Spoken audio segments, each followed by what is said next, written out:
If you're watching this right now, stay till the end, because what happened to this single dad will remind you that even the smallest act of kindness can come back in the most unexpected, life-changing way.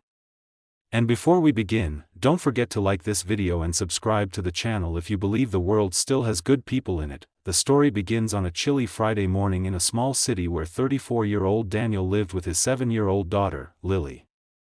Life had not been fair to him. After losing his wife to an illness 2 years earlier, he worked 2 jobs just to keep up with rent, school fees, and groceries. Yet every morning, no matter how tired he was, he walked Lily to school with a smile, holding her little hand as if that alone gave him the strength to keep going. That morning, he had only one meal packed in a small container, 2 slices of bread and a boiled egg. It wasn't much, but it was all he could afford until payday. He planned to eat it during his short break before rushing to his second job. But as he walked Lily to school, he noticed an older woman sitting on the sidewalk near the bus stop. She looked weak, her clothes worn, her hands trembling from the cold.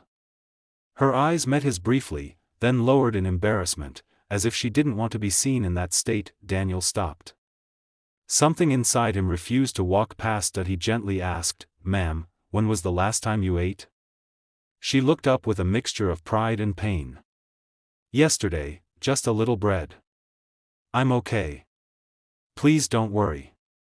But he couldn't ignore her. Without hesitation, he opened the small container, the breakfast he needed for himself, and handed it to her. "This is for you," he said softly. "Please eat." Her eyes widened. No, you need this.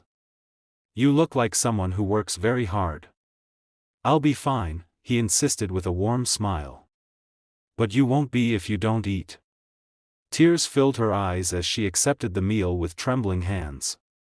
"Bless you," she whispered. "You have a kind heart. I hope life gives back to you someday." Daniel wished her well, kissed Lily on the forehead, and headed to work with an empty stomach but a strangely full heart. Days turned into weeks. Daniel forgot about the moment, busy juggling long shifts and school meetings. But his financial situation only grew harder. One afternoon, his landlord slipped a notice under the door. Daniel had 2 weeks left to pay the overdue rent or vacate. That night, after Lily fell asleep, he sat on the floor holding his head in his hands. He felt like he was failing as a father. He prayed silently for strength, for a miracle, for anything. The miracle came the next morning. As he and Lily were preparing for school, someone knocked on the door. It wasn't the landlord or a neighbor. It was a woman in a navy blue suit, holding a briefcase, followed by 2 other professionally dressed individuals. "Are you Mr. Daniel Hayes?" she asked politely. "Yes," he answered nervously. "Is something wrong?" The woman smiled warmly. "Actually, something is very right. We are here on behalf of our client, Mrs. Eleanor Brooks." He frowned, confused. "I don't think I know anyone by that name." "You do," she replied. 3 weeks ago, you gave your breakfast to a woman sitting on the sidewalk near Maple Street. That woman was our client." Daniel froze. The older woman? But she didn't seem like someone who had. "Exactly," the lawyer interrupted gently. "She was in disguise.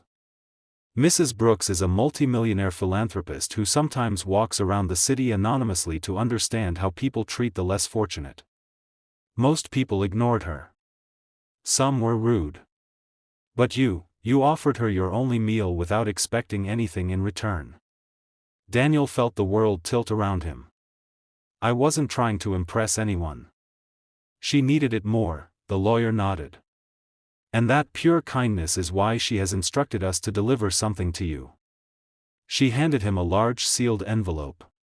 His hands shook as he opened it.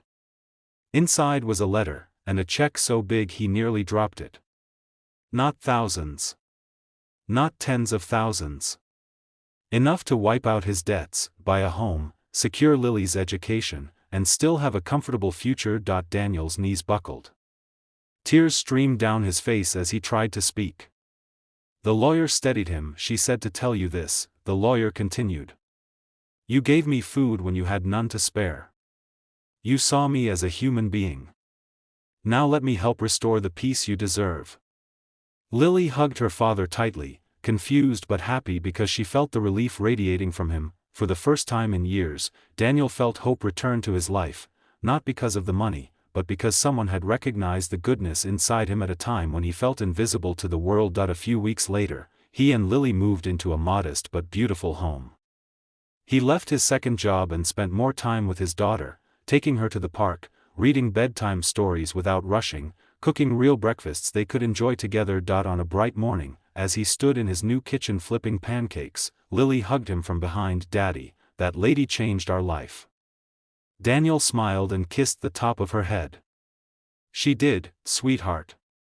But remember, it started with us choosing to be kind, even when we didn't have much." The message stayed with him every day: kindness is not about wealth, but about heart. And sometimes, what you give the world returns to you in ways you never imagine.